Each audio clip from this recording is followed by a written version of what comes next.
Olá, pessoal! Sejam bem-vindos a mais um podcast da Megawatt. Eu sou a Natália Bezutti, jornalista da plataforma, e o nosso episódio de hoje vai ser especial. Trouxemos os especialistas da Megawatt Consultoria para explicar os principais destaques do estudo quadrimestral, análise que foi publicada no dia 16 de setembro e que engloba diferentes premissas do planejamento energético.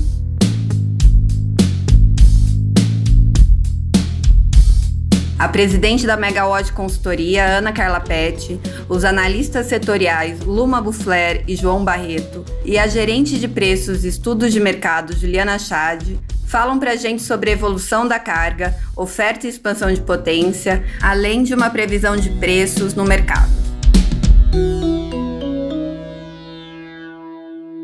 A Ana está aqui para falar para a gente sobre o estudo quadrimestral lançado pela Megawatt no dia 16 de setembro, então está bem fresquinho.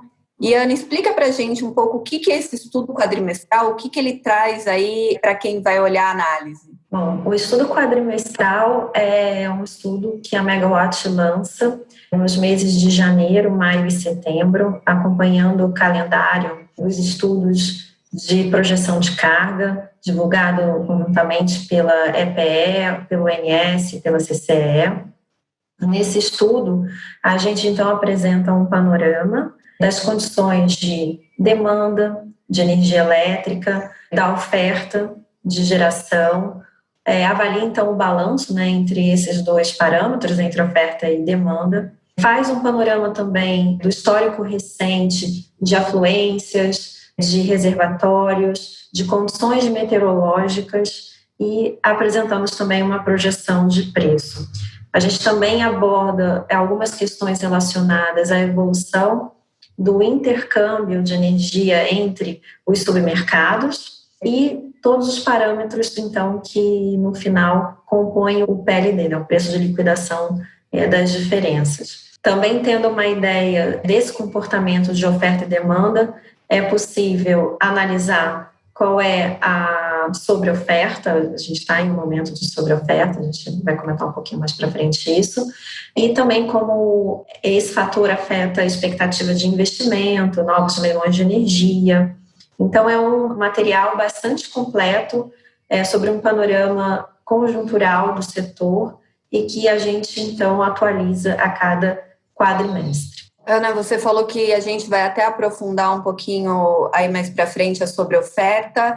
Quais são os highlights que você já pode antecipar para a gente antes dos nossos outros convidados aqui do podcast sobre o paper? O que pode ser comprovado como uma tendência ou como reflexo do momento atual?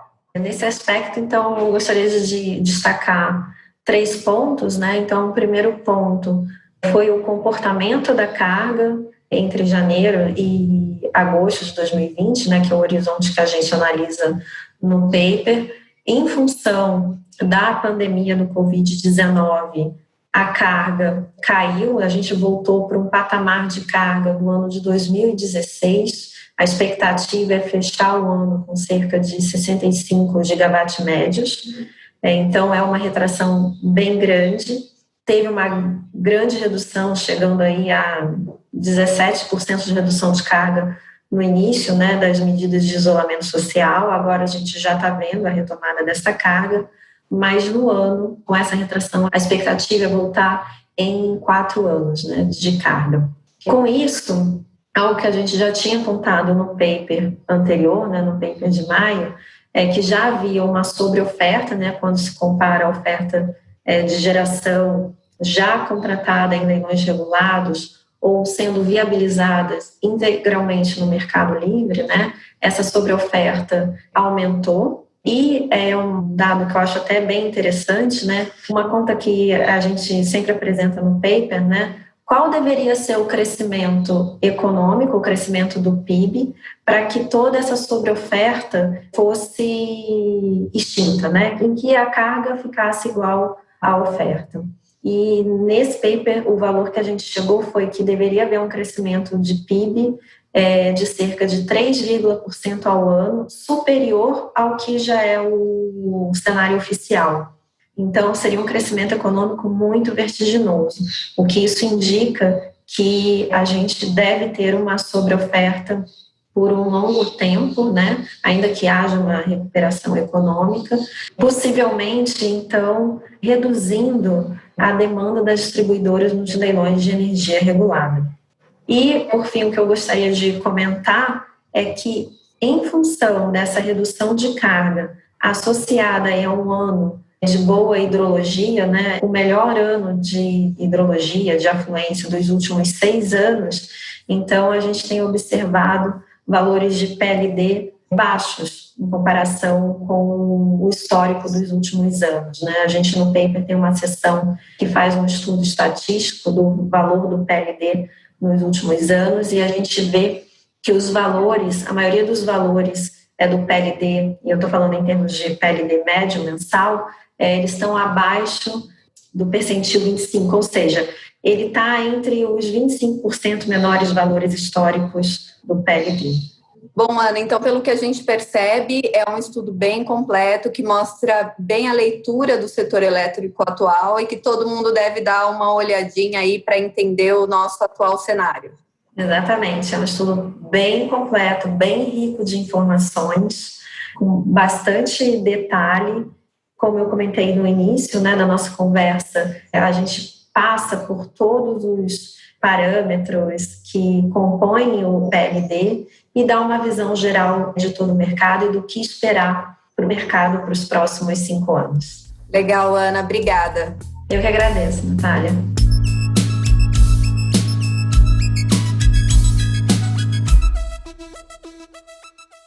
Oi, Luma, tudo bem? Tudo bem, Natália, contigo? Tudo certo. Luma, a gente estava conversando aqui com a Ana Carla Petti sobre o estudo da Megawatt, né, o estudo quadrimestral, e ela deu alguns highlights para a gente, como a redução da carga aí para o próximo quinquênio. Eu queria saber, essa redução que vocês apresentam no estudo, ela é alinhada com a segunda revisão quadrimestral que o ONS apresenta junto com o CCE e EPE? Sim, a carga considerada nos nossos estudos quadrimestrais é exatamente a carga prevista pelo ONS, CCE e EPE nas revisões quadrimestrais.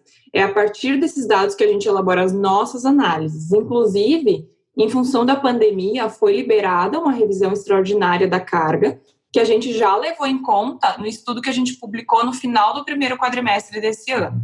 E, Luma, como é que deve se comportar aí a carga nos próximos 5 anos? Bom, a segunda revisão quadrimestral veio com os mesmos indicadores de crescimento econômico da revisão extraordinária, uma queda no PIB para 2020 de 5%. No ano que vem já tem uma recuperação com PIB positivo de 2,3%. E para 2022 em diante, uma recuperação ainda melhor. As premissas econômicas são a base para a previsão de carga para os próximos anos. Então, o que a gente vê é uma previsão de fechar o ano de 20 com uma carga de quase 66 gigawatts médios. Isso é quase 5 gigawatts médios a menos do que foi previsto lá no planejamento oficial, feito em dezembro de 19. Para 2021, a previsão é de um crescimento de 4,3% na carga, fechando o ano com 68,6 gigawatts médios. Já para 22, 23 e 24, o crescimento previsto é de 3,9%, depois 3,7%, por fim 3,6% para o último ano do período. Para esse último ano, 2024, a previsão ficou em 76,6 gigawatts médios, valor bem abaixo dos 81,9 que estavam previstos lá no começo. Essa carga que a gente deve perceber no final do período, ela era esperada no plano inicial para acontecer já em 22, 23. Então, é como se a gente estivesse recuando aí alguns anos no crescimento da carga. Luma, o que a gente tem visto ultimamente é uma previsão mais otimista da retomada da carga no pós-pandemia, né? Já começando agora em agosto, mês que passou, e continuando ao longo do ano. O estudo também traz essa possibilidade de uma retomada mais otimista da economia, influenciando diretamente na carga? Olha, Natália, no estudo a gente compara as premissas de crescimento econômico que foram apresentadas pelo ONS, CCE e EPE com as previstas no relatório Focus do Banco Central, para entender como é que essas previsões conversam, né? E como é que a gente faz isso? A gente mantém as mesmas premissas de elasticidade do ONS. E o que é elasticidade? É a relação entre o PIB e o crescimento da carga. E a partir daí a gente entende como seria o comportamento da carga com outras visões de crescimento econômico. O que a gente viu foram projeções de PIB que se conversam muito bem para 2020, na faixa de 5% de queda. Para 2021 já tem uma diferença, o Focus traz uma previsão mais otimista, de 3,5% frente aos 2,3% da revisão. Isso implicaria numa carga 1,5 gigawatts médios maior já no ano que vem. Para os anos de 2022 até 2024, as previsões do Focus são mais pessimistas do que as da revisão, enquanto a revisão considera um PIB na média de 2,8%, 2,9%, o Focus já trabalha com um número de 2,5%, o que reflete em cargas muito próximas no final de 2024, mesmo com essas trajetórias diferentes de crescimento. Uma diferença de 0,6 gigawatts médios a maior para a previsão do Focus, que ele é mais otimista já no período de 2021, faz com que a gente tenha essa diferença bem pequena no final do período. E falando agora dessa expectativa de carga com os cenários abordados pela Megawatt de oferta de energia, o que está contratado é suficiente para atender a demanda que a gente vai ter nos próximos 5 anos? Sim, é suficiente. Quando a gente compara a carga prevista com a oferta que deve estar disponível, o cenário é de sobreoferta. Isso tanto para o ambiente de contratação regulada, que a gente conhece como ACR ou mercado cativo, como para o ambiente de contratação livre, que a gente também chama de ACL ou de mercado livre. Nesse estudo, a gente estressou o sistema para entender quanto que a carga poderia crescer frente à oferta que deve estar disponível nesse horizonte de 5 anos. E a conclusão que a gente chegou é que para zerar esse balanço entre carga e oferta, essa carga ainda poderia crescer 3,5 pontos percentuais além dos valores já previstos pelo relatório Focus. Isso, como eu comentei antes, mantendo essas mesmas premissas de elasticidade utilizada pelo ONS. E esse atendimento também poderia se confirmar num cenário mais otimista, né? Como a gente estava conversando de aumento da carga e retomada econômica. Exatamente. Obrigada, Luma, pela presença e a gente se fala numa próxima. Muito obrigada, Natália. Até a próxima.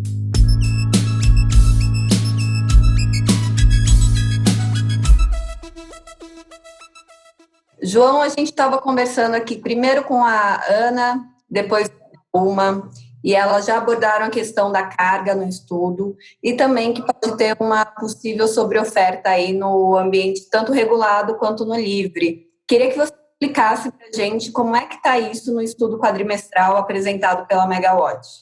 Acho que já faz um tempinho, né, que a gente traz esse estudo quadrimestral, né? Então, até lá na Mega a gente consegue ver um histórico dele.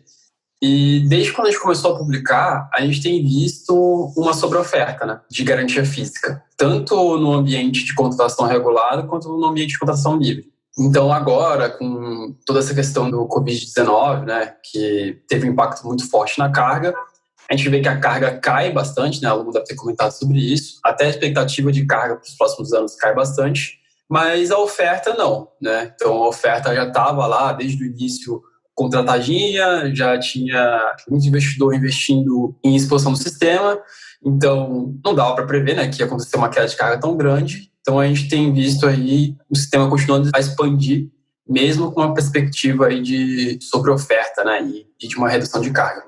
E João, falando agora dessa sobreoferta, como que a gente vê a expansão das fontes nesse cenário? Qual que tem o maior destaque que a gente pode dizer? A gente tem visto, né, que muito por conta dessa queda de preço e o incentivo para a construção de novas usinas, a eólica, né, tem sempre sido, nos nossos últimos estudos, um destaque. Então, ela tem crescido de forma bem forte, né? Então, a potência instalada dela em 2020 está na casa dos 16 GB, né? A gente espera que chegue. Mas aí, lá em 2024, já chega aí perto de 19 GB. Então, é um crescimento bem grande. Mas uma fonte que surpreendeu nesse estudo foi a fonte solar. Então, ela começa com cerca de 3 GB aí em 2020, mas contando tanto expansão no livre quanto uma expansão no ACR, ela chega aí a 15 GB no final de 2024. Então, é algo que a gente não esperava, né, ver uma solar tão forte assim, tão cedo, mas a gente vê aí uma expansão grande da solar. E só para falar, o dado de eólica que eu dei antes é para a usina que vendeu uma parte no ACR, não considera a expansão só no ACR. Se a gente for considerar os dois, né, tanto a expansão no ACR quanto no ACL, aí a eólica a gente estima em cerca de 17 GB em 2020, chegando a 25 em 2024. Mas ainda assim, né, o gap entre eólica e solar era muito grande. A eólica sempre tinha mais potência instalada do que a solar, e agora a gente está vendo esse gap se fechar aí, essa diferença entre as duas fontes ficar mais próxima. E foi uma surpresa no estudo o crescimento, a expansão do ambiente livre, principalmente? Sim, para o ambiente regulado, né, a expansão que a gente está vendo que vai acontecer é de leilões que já aconteceram no passado, né? Então, em 2020 a gente não tem uma nova previsão para ter energia nova entrando, né? A gente só tem um leilão de energia existente que vai acontecer no final do ano, um a menos um. Mas no livre não parou a expansão, né? Pelo contrário, a expansão tem se fortalecido, mesmo no cenário sobreofertado. Então, né, se você olhar a teoria pura e simplesmente nessa área, eu estou no cenário de sobreoferta de alguma coisa, né, de algum produto que seja, eu não quero investir naquilo para ter mais produto, né? Então, na teoria, a sobreoferta, no balanço, você acaba tendo um preço mais baixo. Mas no livre, né, tem alguns incentivos que ainda fazem valer a pena, né, investir nessas fontes, né? Por exemplo, o subsídio no fio, na Tuji, e também aí o incentivo que é dado para autoprodutor de energia, né, que ele deixa de pagar alguns encargos que começaram a fazer bastante diferença nos últimos anos. Então, por conta desses conceitos, né, a gente entende que o ACL continua a crescer e também, né, aí talvez seja uma outra forçante, toda aquela ideia de ter uma transição energética, né, dos consumidores estarem mais preocupados com fontes que tenham baixa emissão de poluentes. A gente vê aí fonte solar e eólica crescendo muito rápido no ACL. Só para ter uma noção, de 2021 para 2022, tem um crescimento aí de quase 6 GB na solar para o ACL. Então, é algo bem significativo, né? O ACL investindo bastante na expansão do sistema dessas fontes incentivadas. Legal, João. Muito obrigada por participar aqui com a gente. Até uma próxima. Obrigado a você. Tchau, tchau.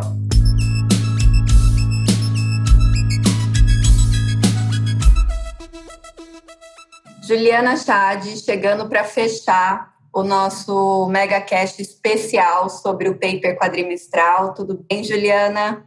Oi, Natália, tudo bem e você? Tudo também. Eu queria começar perguntando para vocês, o ONS revisou a projeção de carga aí para os meses de outubro e novembro, e a gente não estava contando com isso quando entregou o paper quadrimestral. Fala pra gente o que mudou. Sim, Natália, foi bem revisado. Nós tivemos aí, para você ter uma ideia, a segunda revisão quadrimestral, ela fechava com 65,8 gigawatts médios para o ano de 2020. E agora, a projeção do ONS, considerando atualizado o outubro e o novembro, vai para 66,200. Então, você tem um crescimento outubro especificamente de mais de 2 gigas. Então, isso impactou bastante, né, no preço de outubro. E a gente também tem impacto nas projeções para novembro. E também, se a gente considerar uma carga mais alta para dezembro, também vai dar um impacto de aumento de preços. E antes da gente entrar para falar das expectativas de preço que estão no paper quadrimestral, eu queria saber como é que estão as afluências, né? Como é que a gente fecha esse ano aí em previsão?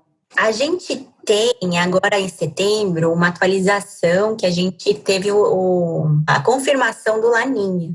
Então, o Laninha é explicado muito detalhadamente no paper, né? Mas é quando você tem as temperaturas lá do Oceano Pacífico mais baixas que a média, né? Então, tem uma determinada temperatura mais baixa que a média, e aí você é decretado o fenômeno Laninha. Isso, historicamente, tem impactado, quando você tem um Laninha, em menores afluências na região sul.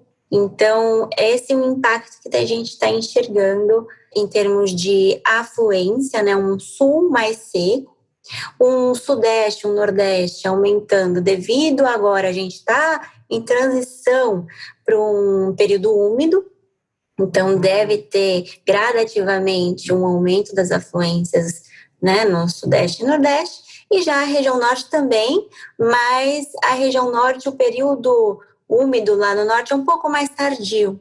Então, maiores afluências é só no ano que vem mesmo. A Ana Carla tinha falado para a gente lá no início do podcast que o paper traz uma visão interessante aí, uma projeção interessante de preço médio no mercado de curto prazo. Você pode explicar para a gente? Acho que o que ela quis dizer é no sentido do preço, né, de 2020, ele ter ficado baixo, né, por muitos meses. A gente teve ainda um janeiro e um fevereiro ainda elevado, mas a partir de março, com a questão da pandemia, medidas restritivas, a gente teve uma redução de carga, começou uma melhora das afluências, o reservatório do Sul estava muito baixo, né, chegou a 15%, o mais baixo do histórico. E aí a gente teve uma recuperação aí dos reservatórios, uma melhora nas afluências, né, principalmente no segundo quadrimestre. E aí os preços praticamente ficaram aí baixos durante o ano inteiro, principalmente abril, né, que chegou ao piso de PLD mínimo. Mas agora, por conta da flexibilização das medidas restritivas, a gente tem uma volta de um aumento de preços. Só para você ter uma ideia, os preços aí de outubro já estão aí na casa de R$200. Tá, isso a gente não via muito por conta que essa carga acabou tendo essa elevação muito grande. Novembro e dezembro também tem uma elevação por conta da carga. Juliana, obrigada por estar aqui participando do MegaCast com a gente. Obrigada e até a próxima. Imagina, Natália, eu que agradeço. Foi um prazer participar. Até mais.